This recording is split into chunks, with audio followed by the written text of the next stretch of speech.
It started with a code blue. 2:14 a.m. 4th floor. Room 406.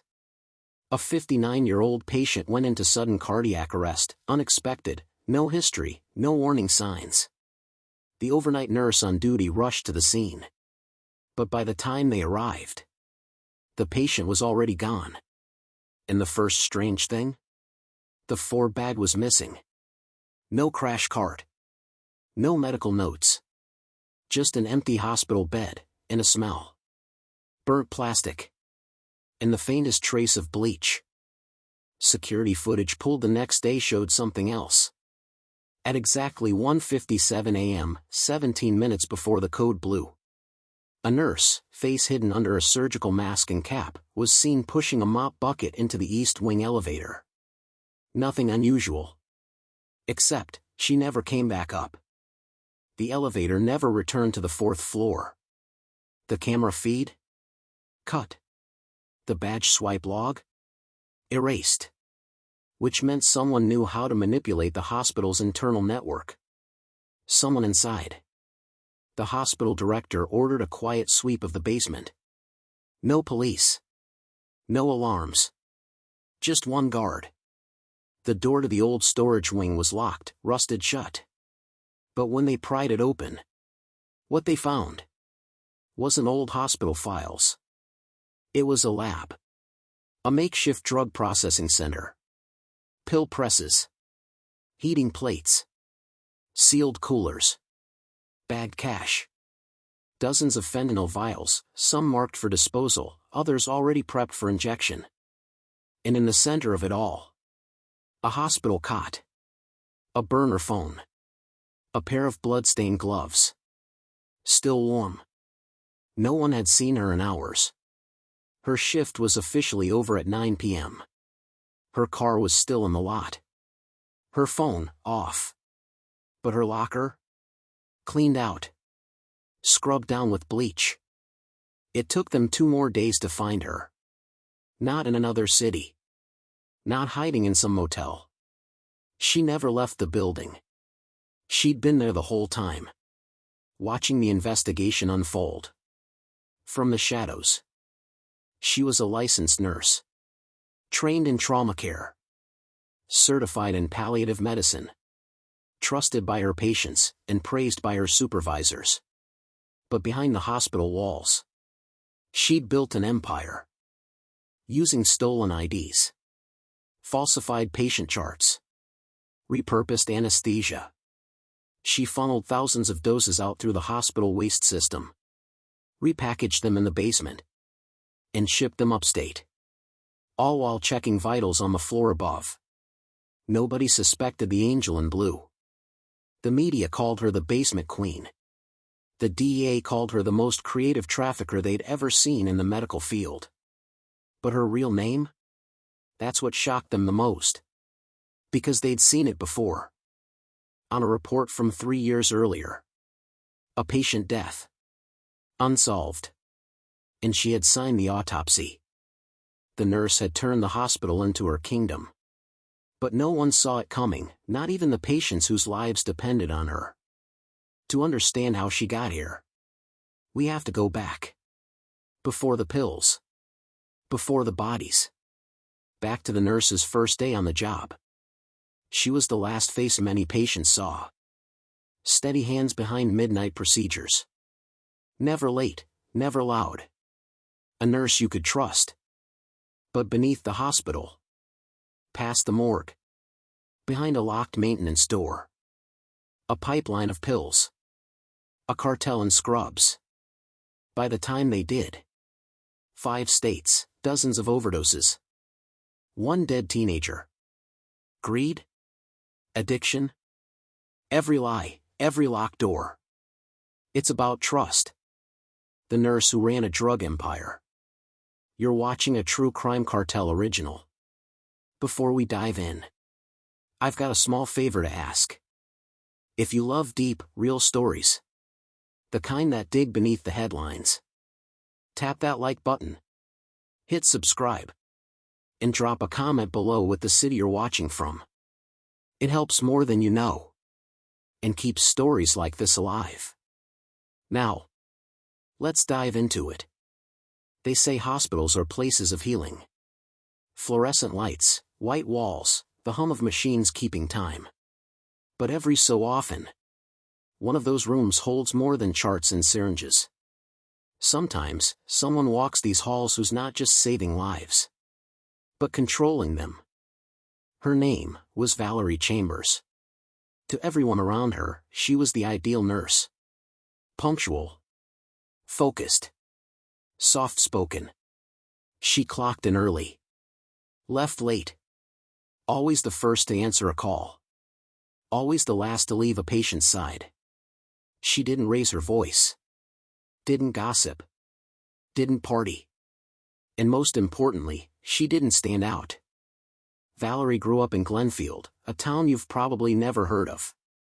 The kind of place where nothing really happens, until something does. Her father was a mechanic. Her mother worked retail. They lived paycheck to paycheck, quiet, working class. She was obsessed with biology, even as a child. While other kids played outside, she memorized anatomy flashcards. She didn't just want to be a nurse. She needed to be one. The only thing stronger than her ambition was her ability to hide it. By the time she was 17, Valerie had already buried both her parents. A car accident. Rainy night. No survivors. She never spoke much about it. Didn't cry at the funeral. Didn't ask for help. Just kept moving. As if the only way to survive was to keep pretending everything was fine. She graduated top of her class. No celebration. No family photos. Just a bus ride to her first job at St. Jude's Medical Center.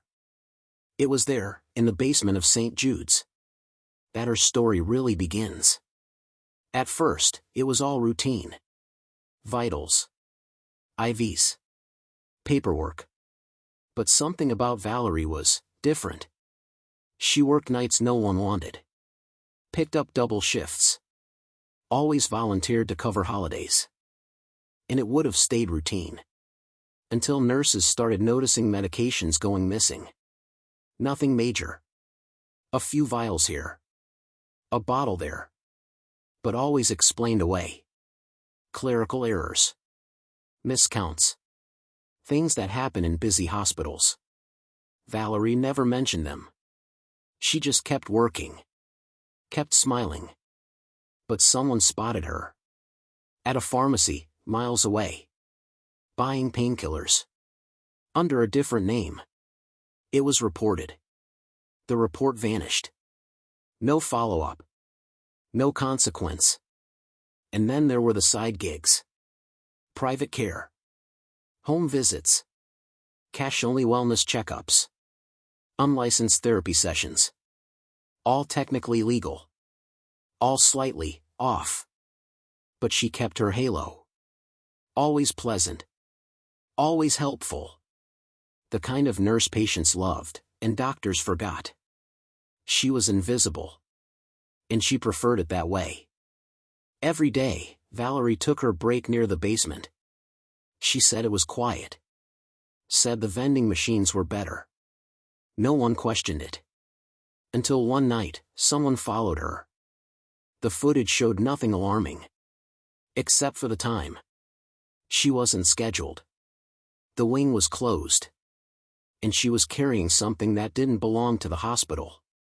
Few people knew what was actually down there. Old equipment. Storage rooms. One locked closet no one used anymore. Except her. That room would soon be worth more than every operating room upstairs. For years, Valerie Chambers was the quiet one. The helpful one. The ghost in the background. But inside, something was shifting. A hunger for more. A plan too big for just night shifts and patient charts. Because behind that calm smile, something darker was brewing. In the hospital, was about to become her kingdom. The basement smelled like bleach and mold, a place most nurses avoided unless they had to retrieve old records or supplies. But for Vanessa Hart, It was the beginning of an empire. To most of her coworkers, Vanessa was meticulous, quiet, efficient. She stayed late, picked up extra shifts, volunteered on holidays. No one suspected she was using those late hours to audit more than just patient charts. She started small. 1 vial of morphine. Logged under a false name. A patient already discharged. No one noticed. No alarms. No red flags. So, she did it again. And again. Vanessa kept her records, just not in the hospital system. Names were initials. Dates in reverse. She labeled each batch like a pharmacist, except her customers never went through a pharmacy. But every empire needs an infrastructure. And Vanessa was no lone wolf. She started recruiting those no one paid attention to. Orderlies who needed extra cash. Interns desperate to impress. Janitors with families and silent paychecks. She offered more than money. She offered protection. And secrets. Within 6 months, she had a network. A quiet one. Whisper-based. No texts. No names. They moved product in supply carts. Taped under stretchers. Hidden inside sealed biohazard bags. Even stitched into patient pillows. It wasn't just painkillers anymore. Diazepam. Fentanyl. Oxycodone. Everything moved through the same hallways patients trusted with their lives. On the outside, the drugs changed hands in parking lots, under overpasses, and behind clinics. But no one traced them back to the hospital. Because the hospital never saw them leave. Vanessa knew the secret to staying invisible: stay consistent. Don't change your habits. Be early. Be kind. Never complain. Her superiors considered her one of the best on staff. She even received a commendation for patient safety. She moved most of her inventory at night. The security cameras down there were outdated. One had a dead lens. Another rotated just enough to miss the entry door. She paid a technician to upgrade them. The upgrade? A 12-second recording delay. One time, a new nurse questioned the weight of a patient's belongings bag. Vanessa smiled, took the bag, and thanked her for being so thorough. The nurse never brought it up again. Down in the basement, she'd created a makeshift lab. Not for making drugs, but for sorting, repackaging, cleaning inventory. It smelled like alcohol and ammonia. And money. She kept 2 phones. One for hospital work. One for pharmaceutical clients. She only answered between 3:30 and 4 a.m. Outside that window, you didn't exist. She was meticulous. Paranoid. Smart. But she forgot the oldest rule of power. Once you control supply, someone will always try to control you. And for Vanessa Hart, that someone wore a badge. It started with a missing bottle. Then a second. An error report that didn't quite add up. The hospital still had no idea. But the DA had already started watching. It started with a buzzing light. Not an alarm. Not a siren. Just a flicker. A single fluorescent bulb in the lower corridor of St. Alora's Medical Center. Right outside the basement pharmacy annex. It wasn't the first time that hallway light had glitched. But on that night, when the janitor came in to clean early, that flicker lit up something no one was supposed to see. A duffel bag. Unzipped. Half empty. And spilling out were vials. Hundreds of them. Unlabeled. No prescription slips. No chain of custody. He was told to ignore things that didn't have his name on them. So he zipped it shut, wiped around it, and walked away. But later that night, curiosity won. He came back. And inside that duffel bag, he didn't just find drugs. He found hospital ID tags, patient labels, and an empty syringe. Still stained with something red. The next morning, he told a supervisor. Not a doctor. Not security. Just another janitor with a louder voice. Within 48 hours, the bag was gone. No report was filed. No cameras reviewed. Nothing happened. At least, nothing officially. But across the hospital, small things started breaking. Med carts missing doses. Oxycodone logs showing 20 bottles ordered, but only 12 arriving. One patient coded on the table, because someone had replaced his morphine with saline. That's when the whispers began. A few interns started keeping private notes. A young anesthesiologist flagged the inconsistencies. And at the center of it all, was her. The nurse everyone trusted. The one with perfect attendance. The one who always volunteered for the night shift. The one who had unrestricted access to the only door that didn't show up on any camera feed. You see, years ago, the hospital expanded. They added a surgical wing. But they never properly updated the surveillance system. She knew that. She also knew how to swap out medication trays, fake inventory logs, and reroute the internal med drop system with a dummy passcode. She wasn't just taking pills.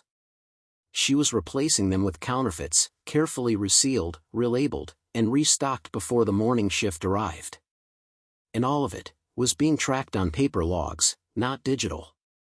Because the hospital hadn't migrated yet. The system was flawed. And she had memorized every flaw.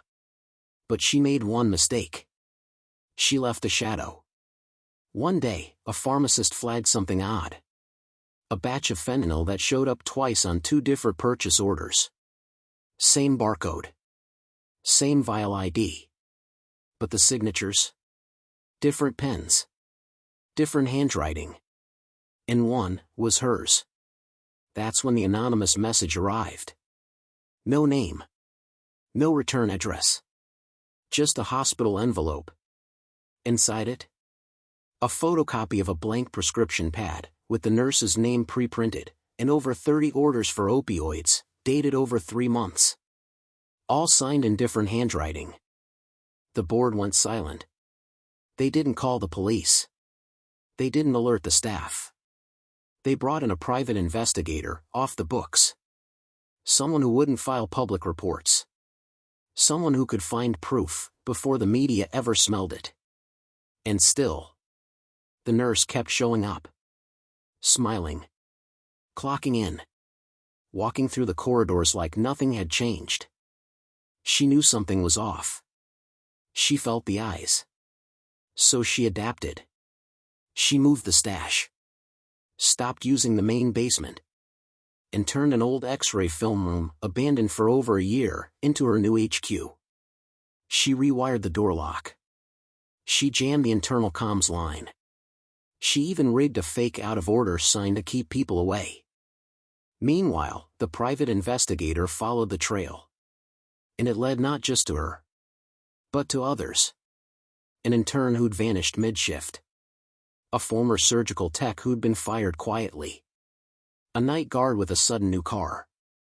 And a pharmacy vendor who'd been billing for meds that never arrived.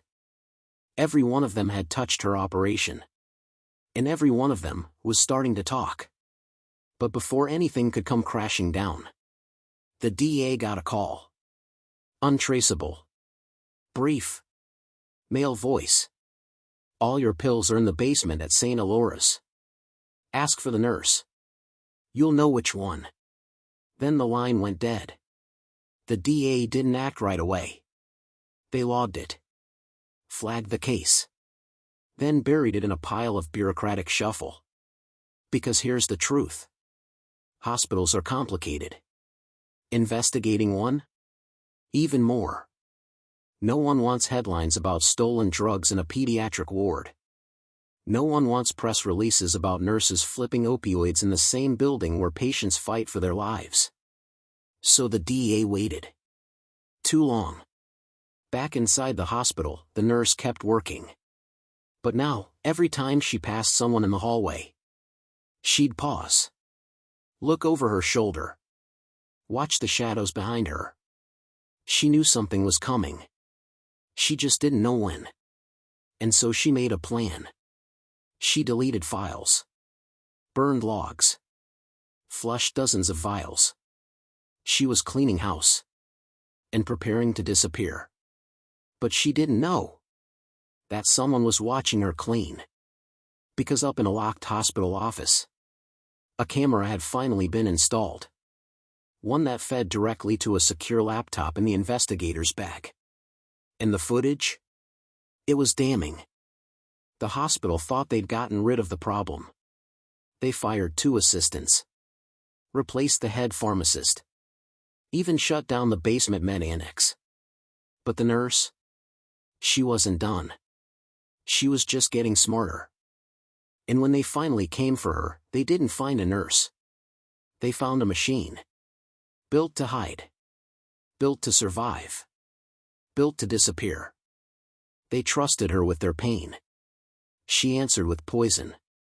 Inside the sterile white walls of St. Adrian's Medical Center, where mercy was stitched into every corner, a hidden sickness had begun to spread.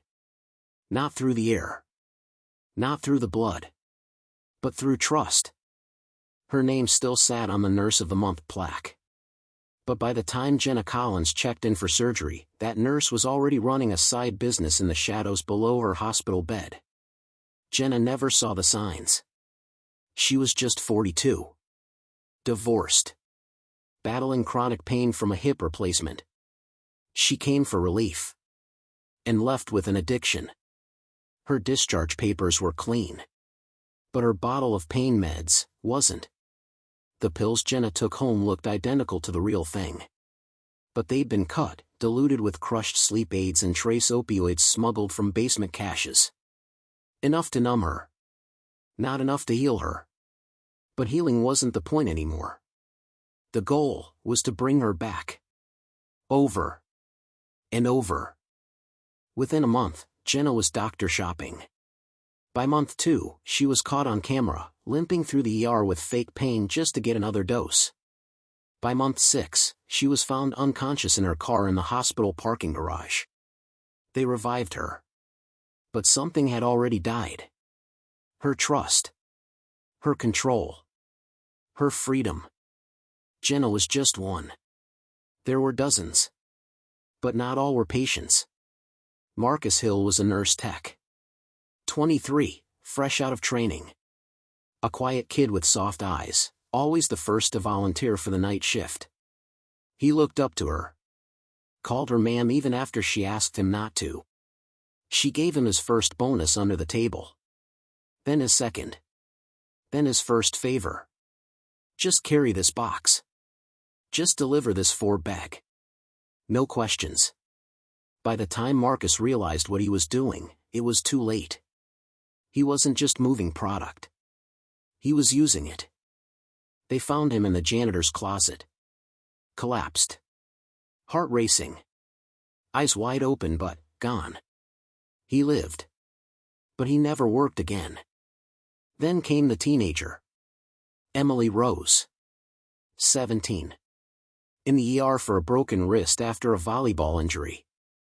She shouldn't have even been prescribed opioids. But someone forged the chart. And she took 1 dose. Then another. Then begged her mom for refills.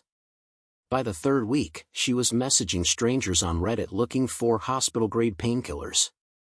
On April 3rd, her father found her in the bathtub. Pale. Still. Water still running. The autopsy showed trace amounts of fentanyl, mixed with acetaminophen and a veterinary tranquilizer. It wasn't from the pharmacy. It came from the basement. Her death didn't make headlines. No one knew what tied her to the nurse. But inside St. Adrian's, panic was spreading. A quiet epidemic beneath the floors. And the woman who was supposed to keep people alive was getting rich, one body at a time. Whispers started moving through the staff. Anesthetics were missing. Sedatives logged, but never seen. A doctor requested a security review. And the nurse smiled through the entire meeting. She even brought muffins. The hospital board didn't want attention. The police didn't have enough. And the addicts? They just kept coming back. Every overdose was labeled an anomaly. Every relapse, a tragedy. But deep down, someone knew. This wasn't a coincidence. Inside her locker, they'd later find a handwritten list. First names only. Dates. Dosages. Jenna. Marcus. Emily. And at the bottom, a word underlined twice. Loyal. By the time the board finally ordered a quiet internal audit, it was already too late. She'd cleaned up the mess. The drugs were gone. The records burned. The silence bought. But not everyone stayed silent. A patient's mother filed a complaint. A janitor told a nurse what he saw in the basement weeks earlier. A bottle appeared where it shouldn't have. And a familiar badge was spotted, in a place it never should have been. It wasn't a mystery anymore. It was a pattern. It was a system. And it had a name. Her name. But before anyone could act, one more patient collapsed. One more body was tagged. One more mother buried her child. That was when the DA got involved. One overdose was too many. But the second? That wasn't an accident. That was a war. And if she was the general, then what the agents were about to find would change everything. By the fall of 2017, what started as a trickle of whispers was fast becoming a wave of suspicion. Inside St. Aldan Regional, a hospital once praised for its discipline and discretion, strange things were starting to surface. Inventory logs didn't match. Security footage went missing. And one nurse's name kept appearing in the margins. But never on the actual records. Her name was Teresa Lang. To her coworkers, she was just another night shift nurse. Efficient. Reserved. The kind who liked the quiet corners. The kind who never asked for help and never needed it. But behind those steel blue scrubs, Teresa was unraveling. And outside those sterile walls, the government was closing in. It started with a memo. One bottle of fentanyl, logged out. Never returned. It wasn't unusual, medications go missing all the time. But when another vanished the next night, and the next, and the one after that, someone started counting. A floor supervisor, quiet guy named Martin Delgado, decided to start taking notes. Every shift. Every bottle. Every signature. And after 3 weeks, the pattern hit him like a cold slap. Every missing opioid had one common denominator. The same storage code. The same scanner ID. The same nurse. Teresa Lang. Martin took the evidence to hospital administration. They thanked him. And then told him to keep quiet. 2 days later, his shift was changed. A week later, he was transferred to another wing. But someone else had already seen the numbers. Someone outside the hospital. The DA had been circling St. Aldan for months. They'd received an anonymous tip that prescription meds were leaking out of the hospital and landing on the streets of Chicago's South Side. At first, they dismissed it. Until a CI, confidential informant, turned up with a plastic medical tray, still bearing the hospital's logo. Inside? Used syringes. Unsealed vials. And something else. A name tag. Teresa Lang. That was enough. Operation Whisperlight was born. An internal surveillance team was installed, quietly. 4 cameras. No authorization required. One placed near the elevator. One above the narcotics cabinet. 2 outside the basement door Teresa had access to, but no one else did. What they saw was chilling. Teresa would wait. Until the floor was quiet. Until the janitor left for rounds. Then she'd vanish into the lower level for exactly 37 minutes. Every third night, like clockwork. The room she used? No cameras. No windows. Just one badge-locked door, in an old surgical room they claimed was for storage. But the real story was hidden behind false walls. Literally. Inside the walls. Vacuum-sealed bags of pills. Cash, in stacks. Shipping labels. Burned phones. And a torn-off inventory sheet, with 6 hospital initials crossed off. Teresa wasn't selling drugs. She was distributing them across state lines. And someone else was helping her. That someone? Eli Ramos. An orderly. Her ex. And according to his confession, her partner. He flipped after being arrested with a duffel bag full of morphine vials. Just 3 miles from the Indiana border. To cut a deal, Eli told them everything. The codes. The stash room. The bribes. Even how Teresa tracked which DEA agents worked night shifts. Teresa wasn't just paranoid. She was strategic. She rotated suppliers every 14 days. Burned logs. Swapped security tapes. And kept a fireproof box filled with nothing but names, times, and dates. But Eli's betrayal cracked the door. And her world started burning. One nurse reported seeing her smashing a hard drive in the hospital parking lot. Another claimed she flushed syringes down a surgical sink. Teresa started missing shifts. Her phone went dark. And she stopped logging into the hospital system entirely. But the DA didn't need her to come to work. Because now, they were coming to her. At exactly 4:17 a.m. On a cold Thursday in December. They knocked on her door. No answer. Just the sound of a television, still playing inside. They knocked again. Still nothing. Then. The smell. It was faint, but unmistakable. Burning plastic. Chemical ash. They kicked in the door. And what they found was worse than they imagined. The nurse had vanished. No trace. No prints. Not even the cat. But they weren't just chasing Teresa Lang anymore. They were chasing her empire. And when they found the basement, they realized she hadn't just used the hospital. She had transformed it into a distribution center. A ghost town of secrets. And a vault of things no one wanted uncovered. But in the next room, they'd find something else. Something that should never have been in a hospital. At all. It was 4:13 a.m. when the federal agents moved in. Not with sirens. Not with flashbangs. But with silence. Because what they were about to find required precision. Not chaos. They called it Operation Night Pulse. Months of surveillance. A dozen sealed warrants. 3 teams. And one name they were all watching for. Her. She wasn't supposed to be at work that night. Her shift had ended 5 hours earlier. She'd even signed out. But that was the trick, wasn't it? She knew the system better than anyone else. And in her world, paperwork was just a story you told to keep people comfortable. The DA wasn't looking for narcotics anymore.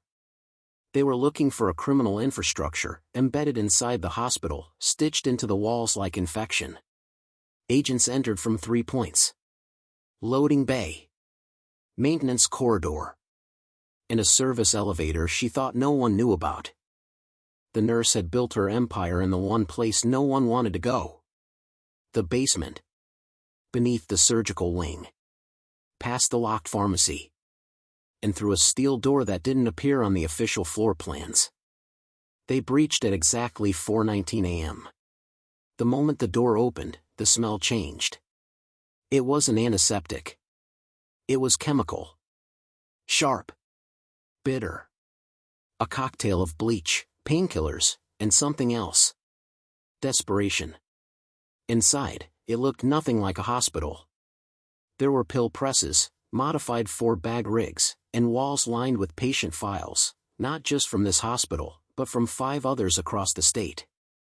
There were boxes of cash, all carefully sealed in biohazard bags.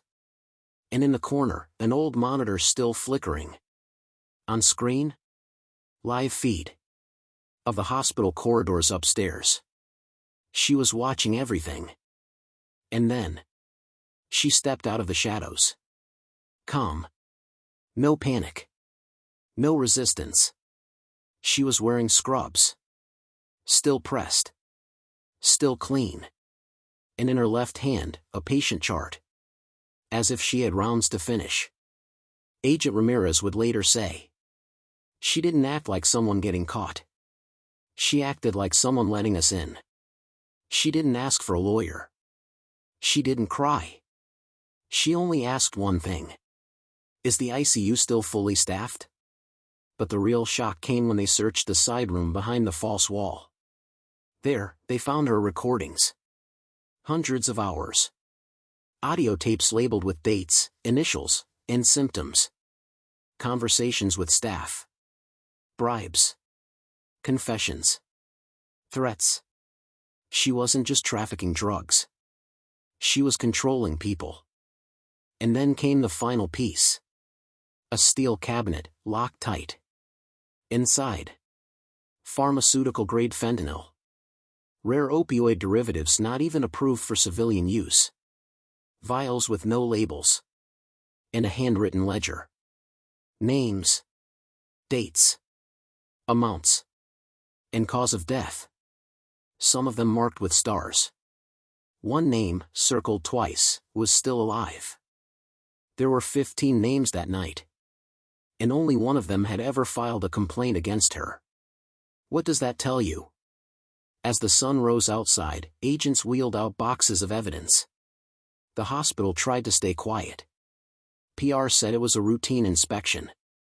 But staff knew. They'd seen her taken out. Still in scrubs. Still silent. But smirking. The press would get the story 2 days later. But by then, the damage was already done. Former patients came forward. A whistleblower nurse from 3 years prior resurfaced. And someone leaked the audio tapes. But even as the charges piled up, 23 counts, federal trafficking, conspiracy, medical fraud, obstruction. There was one thing she never revealed. Where the original supply came from. Because none of it matched hospital inventory. And when prosecutors pushed her, she smiled again. You're not asking the right questions. They shut the operation down. They arrested the staff. They sealed the basement. And they buried the story. But even in cuffs, she wasn't done. She had one last secret. And it wasn't in the files. Or the tapes. Or the pills. It was buried. Under years of silence. Because sometimes, the real power isn't in what you steal. It's in what you know. And what she knew would change the trial, shake the hospital's board, and silence 3 former staff members forever. They booked her under her legal name. Not the name she used on her badges. Not the one the patients knew. At intake, the guards described her as eerily calm. Not panicked. Not protesting. Just silent. Like someone who already knew this was coming. Her mugshot didn't go viral right away. Not until a Reddit thread picked up her story. Then, it was everywhere. The headlines practically wrote themselves. The angel of death who ran a drug empire under a hospital. Nurse or narco. White coats, dirty hands. Public opinion turned like a scalpel in the gut. Even her old patients began to question everything. Was that pain medication really what she said it was? Was she watching over them, or watching for something else? The trial began 4 months later. A crowd had already gathered on the courthouse steps before sunrise. News vans. Protesters. Former staff from the hospital. The prosecution came armed with tapes, documents, and a witness list as long as a medical chart. They claimed she'd moved over $3.1 million worth of opioids and synthetic drugs. Out of hospital stockpiles. They had emails. Surveillance. Confidential informants. And they had her former allies. One by one, they flipped.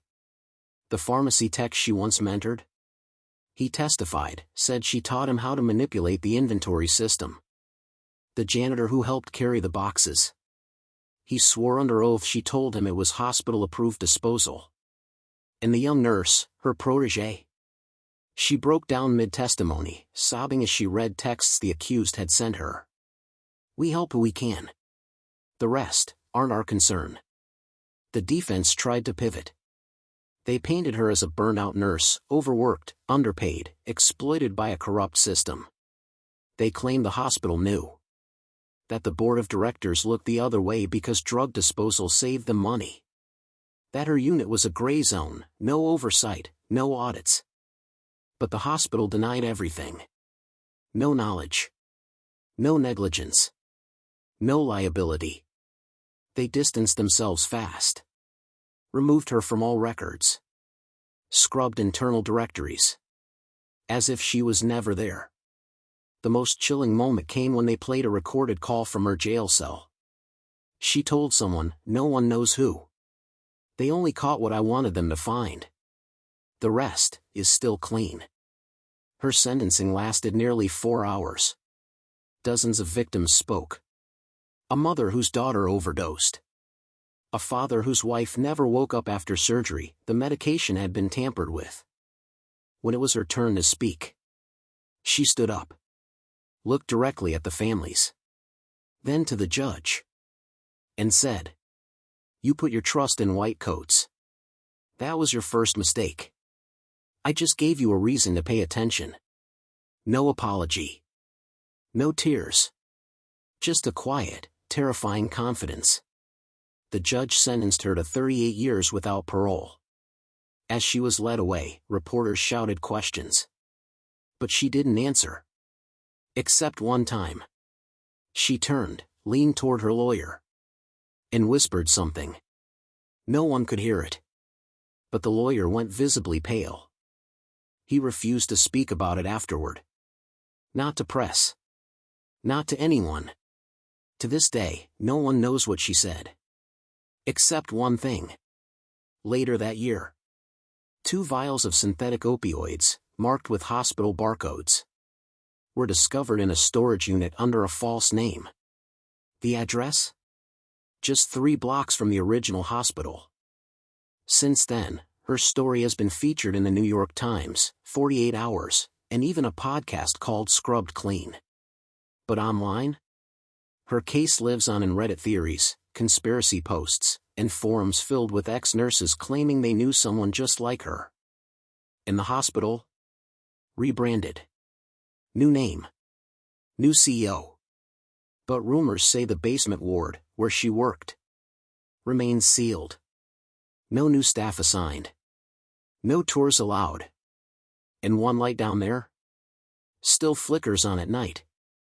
Some say she was just a criminal. Others call her a genius. A product of a system that rewards silence over scrutiny. But one thing's for certain. She was never the only one involved. And somewhere out there, someone else still has keys. They sentenced her to 38 years.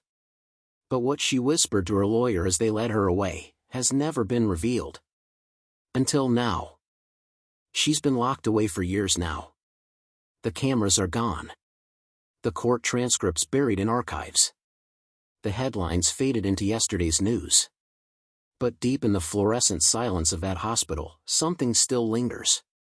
Not in the official records. Not in the board meetings. But in the stories.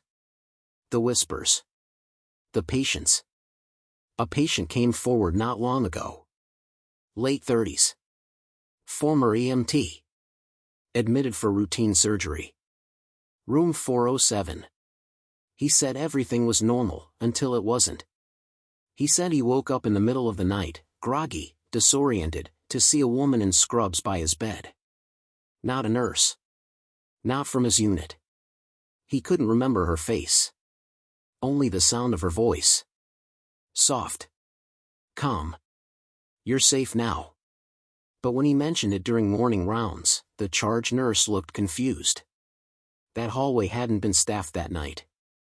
And no one matched the description. He brushed it off. Until 2 weeks later, he got a letter. No return address. Just one line written in blue ink. We never left the basement. The nurse, the real one, is behind bars. 38 years. Federal. No parole. But somehow, letters keep showing up. To former staff. To discharged patients. To a journalist who once covered the case, long retired, who now lives under an alias, after she found a syringe taped under her windshield. And then there's the letter she wrote. From prison. It wasn't to her lawyer. Not to a friend. Not even to her family. It was sent to a maintenance worker. The same man who once worked 3 floors above the basement, who'd ignored the flickering lights and strange hum that came from beneath the ore. In her handwriting, she wrote. There's a file. Hidden behind the second panel. I didn't act alone. They know. And if I die in here, the rest will follow. That man vanished 2 days after receiving it. The hospital insists it was an isolated crime. One woman. One scandal. Case closed. But what if it wasn't? What if the basement was only the beginning? A nurse from a nearby clinic swears she saw her. Same eyes. Same walk. Different name tag. A junkie on the street claims the batch he used came in sealed hospital-grade vials, stamped with a code from a supply chain long discontinued. And then there are the cameras. Basement cameras from that wing were wiped, not during the raid, but 6 weeks before. Someone else had access. Someone else is still covering tracks. They call her the healer now. In prison, she's quiet. Composed. Teaches yoga. Runs a book club. But the guards say she always requests the same thing in her cell. A locked cabinet, with a number pad. No one knows what's inside. And no one has ever opened it. During her last psychiatric evaluation, the doctor asked her, "Do you feel remorse?" She smiled. Only for getting caught. One of her former interns was found dead 3 months ago. Apparent overdose. But the vial next to his body? Still full. The autopsy showed no trace of narcotics. But something else was found in his system. Something that hasn't been publicly identified. Not yet. And in a small storage closet, behind that second panel, investigators did find a file. Inside, photos of patients who died on the table, all with altered records. A list of names, crossed out in red ink. And one note, scrawled at the bottom. It wasn't just me. That wing of the hospital has been permanently sealed. They say it's under renovation. But the lights in that corridor still flicker. The hum still comes from beneath the floor. And sometimes, late at night, someone swears they hear a cart rolling down the empty hallway. Her story should have ended with a sentence. It didn't. Because the nurse didn't just run a drug empire. She built a network. One with no uniforms. No titles. No mercy. And no expiration date. They trusted her with life and death. And she chose power. She chose silence. She chose control. She was a healer. A caretaker. A drug queen in scrubs. Her story isn't just about addiction or crime. It's about trust. And what happens when we give it to the wrong hands? We search for villains in alleyways. We picture them with scars and snarls. But sometimes, they wear scrubs. And smile. Sometimes they check your pulse with one hand, while holding your fate in the other. She didn't rob banks. She didn't fire a gun. But the empire she built took lives just the same. Quietly. Efficiently.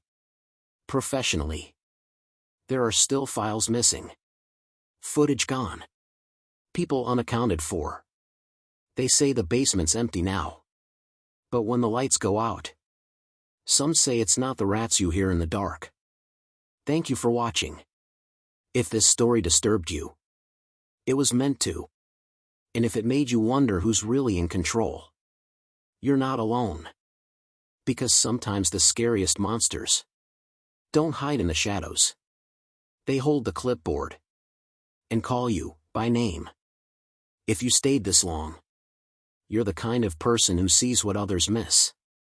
So if you want more stories like this, the ones they try to bury, hit subscribe, turn on the bell, and share this with someone who thinks they know what a nurse does. Because the next story might be even darker.